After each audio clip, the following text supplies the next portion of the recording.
Капыр ага, сиздин практикаңызды жалпы алганда бүтүндөй Кыргызстан билет да. Мектептин базасында кандай жаңылыктарды жасадыңыз? Окуучулар эле эмес, ата-энелерге чейинки деңгээлдеги жаңылыктарды, үлгүлөрдү киргизүүнүн аракетиндесиз. Анан бизде мындай адат бар да Кыргызда. Дарак бир жерден көгөрөт деген принцип менен жашаганга көнгөнбүз да. Бул долбоорго көз карашыңыз кандай болду? Алгач ушу теле берүүгө чакырганыңыздарга, Алмаз сиздерге, Чолпон барыңыздарга рахмат айтам терең.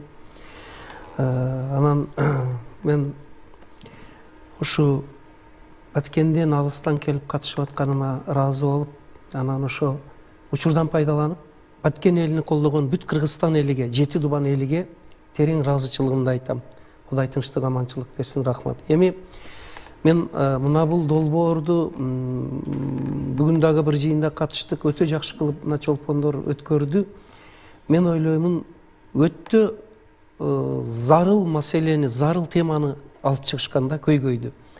Анткени глобализация, ааламдашуу кетип атат. Анан мына инновациялык технологиялар кетип атат.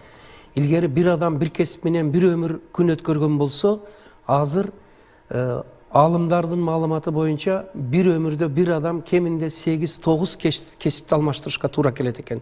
Бул орточосу. Ошого мына бул маселени колдоп алып чыккандары өтө туура деп ойлоймун. И ошого бизде бая мындай единомышленник, тилектеш дегендей Баткенде лейлекте жүрүп, мына ушу мындан 25 жыл илгери балдарды гана биз окутуп, билим сапатыга жете албайбыз, тарбия сапатыга жете албайбыз деп, биз ошо улууларды, энелерди, аталарды, анан коомчулукту окуталы деп, өзүңүз жана эскертип кеткен ата-энелер мектебини баштап, 96-жылдан баштап да. Мына ошол өзү бир жакшы багыт болсо, экинчи бири бул жерде мына азыр Алмаз беле атыңыз? Азамат өтө жакшы айттыңыз. Мына кесипкөйлүктүн жаңы түрлөрүн окутуу боюнча. Улууларды коомчулукта окутканда бир жагы кесипкөйлүккө окутуп барсак, экинчи жагы инсандык өнүгүүгө окутуунун өзү дагы өтө зарыл деп ойлоймун да. Ошол өңүттөн алып караганда биз бул дагы дал келүүгө мен ыраазы болуп турам. Бир дагы багытты алып чыкканбыз, өзүн өзү өмүр бою тарбиялоо, асыл инсандык сапат деп. Бул жерде 3 жаштан баштап 99-100 жашка чейин адамдын өзүн өзү тарбиялоосуна, адам качан гана өзүнүн инсандык даремети, интеллектуалдык даремети, паам, парасат деген бар. Илгери ушу улуу аалымдар, ошолордун бири Имам Газали дегендер парасат илимиге 5 жыл окуган экен. Мына ошол улууларды биз ойлойбуз жаштарды гана окутуш керек деп.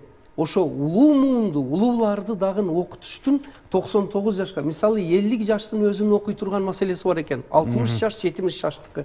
Заман жаңыланып кетип атпайбы? Заман да жаңылап кетип атат. Андан кийин ар бир жаш мезгилдин, доордун өзүнүн билиши керек болгон маселелери бар экен. Өзүңүздүн мисалыңыз да барбы? Канча жолу окудуңуз? Өзүмдүн мисалымда мен эми ушул китептерди жазып атып, ошол эле учурда өзүм окуп атам да, Алмаз иним. Ошого мен өтө мына Чолпон сиздердин баштаган ишиңиздер, анан мына сиздер ой өрдөдө ушу теманы алып чыкканыңыздарга терең ыраазычылыгымды айтып кетем. Дагы сөз келгенде оюмду кошоюн, азыр кезекке башка бирөөгө. Бизде коом жаңыланганга, жаңы нерселерди үйрөнө калганга, ийкемдүү бир иштерге өтүп кеткенге күнөө албай атат. Эмне керек азыр? Өтө туура, жакшы маселе. Ошо эмне керек дегенде, окуп туруу, өмүр бою окуу зарыл экендигини тан алып, түшүнүп, ынануу керек деп ойлойм. Анткени стереотип деген бар, катып калган көз караш. Эми мен бир университетти бүттүм, бир кесибим бар, же болбосо мен жумушсузмун, менин кесибимдеги жумуш жок деп отурбастан, ошо өзгөрүлгөн жагдайга, коомдун талабына ылайык динамикалуу түрдө окуп турууну түшүнүү керек, биринчиден. Экинчиден, биз атайын ошо сиздин сурооңузга жооп боло турганда, экинчи бир колдонмону жаздык, акыл эмгегинин маданияты деген.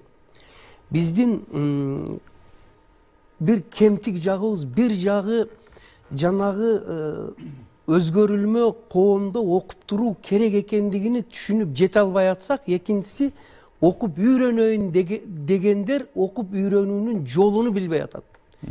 Китеп менен иштөө, билим булактары менен иштөө, интернет майданынан керектүү маалыматты таап алып, прикладной пайдалана билүүнөн кыйналып атат.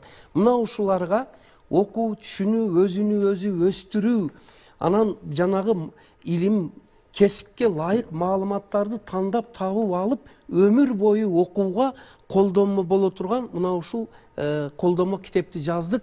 Бул окуучу студенттен баштап улгайган жашка чейин, эгерде бая мен айткан ыхласты, кызыгууну, керектөөнү, потребность дегенди ойгото алсак, бул өтө жакшы бир кызмат болгон болуп эсептелет деп ойлойм. Анан ушул жерде чолпон сиздерге мен бир дагы ыраазылыгымды айтайын дегеним, мына үзгүлтүксүз өмүр бою билим алууну бул оондун даражасында каралып 60-70 жылдары дүйнөлүк масштабтагы футурологияда келечекте ушул болот, ушуга даяр болуш керек деген чечим кабыл алган. Ошондон бери эми биз жактарга ошонун толкуну келатат. Бирок мен бир нерсеге ынандым, муну биздин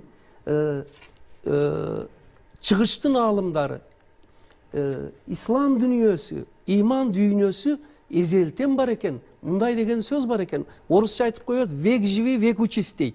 Кылым жашасаң, кылым оку. А бизде айтып коюптур, бешиктен жүзгө кирсең, кабырга чейин оку деген, ол өзү хадистерде, улуу китептерде бар экен. Ошол үчүн мен айтам, бул өтө терең маселени актуалдашып алып чыккан өтө туура маселе деп.